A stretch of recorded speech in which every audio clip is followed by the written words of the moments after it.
पायरीशी कैसे शिवू आम्ही जातीहीन, रूप तुझे कैसे पाहू त्यात आम्ही लीन. संत चोखामेळा यांच्या अभंगातील या दोन ओळी काळजाला भिडतात.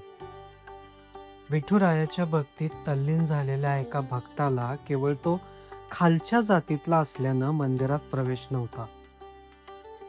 ज्याच्या भेटीच्या ओढीनं पंढरपूरला जावं त्या सावळ्या विठोबाचं दर्शन शेवटी नाहीच, कारण त्यासाठी जात अनुकूल नव्हती.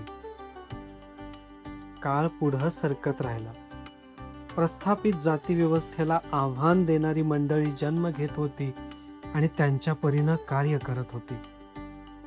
मग जन्म झाला महामानवाचा, डॉक्टर बाबासाहेब आंबेडकरांचा.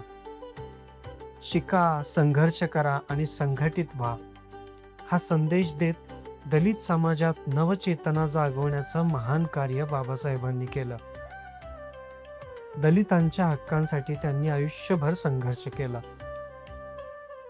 महाडचं चवदार तळं हे शब्द ऐकल्यानंतर आपसूक आठवतात ते बाबासाहेब. माझ्या 4 दिवसांच्या कोकण ट्रिपमध्ये पहिला स्टॉप होता महाडचा. महाडबद्दल खूप वाचत ऐकत आलो होतो. हे चवदार तळं नेमकं दिसतं तरी कसं हे पाहायचं होतं. इथल्या पाण्याला स्पर्श करण्याचा दलितांना अधिकार नव्हता. आंबेडकरांनी याविरोधात आवाज उठवला. हा लढा केवळ पाण्यासाठी नसून तो अस्पृश्यतेच्या विरोधात आहे. तो मानवी प्रतिष्ठा आणि समतेसाठी असल्याचं बाबासाहेब म्हणाले होते. आपल्या सहकाऱ्यांसोबत बाबासाहेबांनी 20 मार्च 1927 ला चवदार तळ्यावर जाऊन जलप्राशन केलं.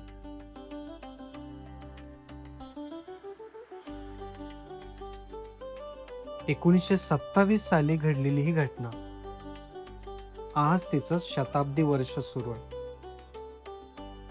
चवदार तळ्यावर पोहोचलो तो दिवस होता 25 डिसेंबर, नाताळचा दिवस.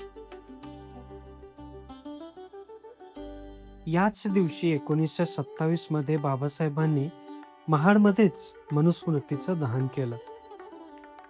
त्या आठवणींना उजाळा देण्यासाठी मोठा जनसागर जमला होता.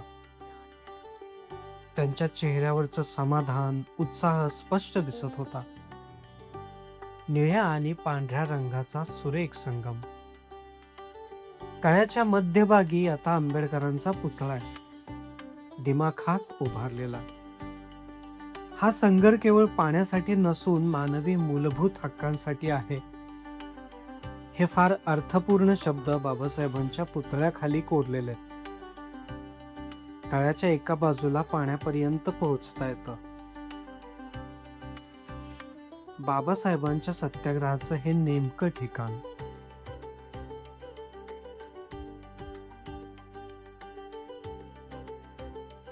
हे पाणी तेव्हा पिण्यालायक असावं, आता कुणी पिऊ नका रे. हे गर्दीतलं मिश्किल शहाणपण कानावर पडलं आणि हसूच आलं. मी भराभर फोटो व्हिडिओ घेत असल्याचं पाहून काही भगिनींना मी मीडिया पर्सन असल्यासारखं वाटलं.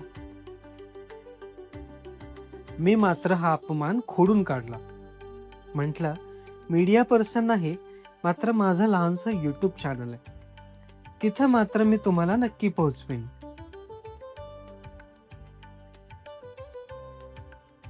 माझ्याकडून या महामानवाला विनम्र अभिवादन.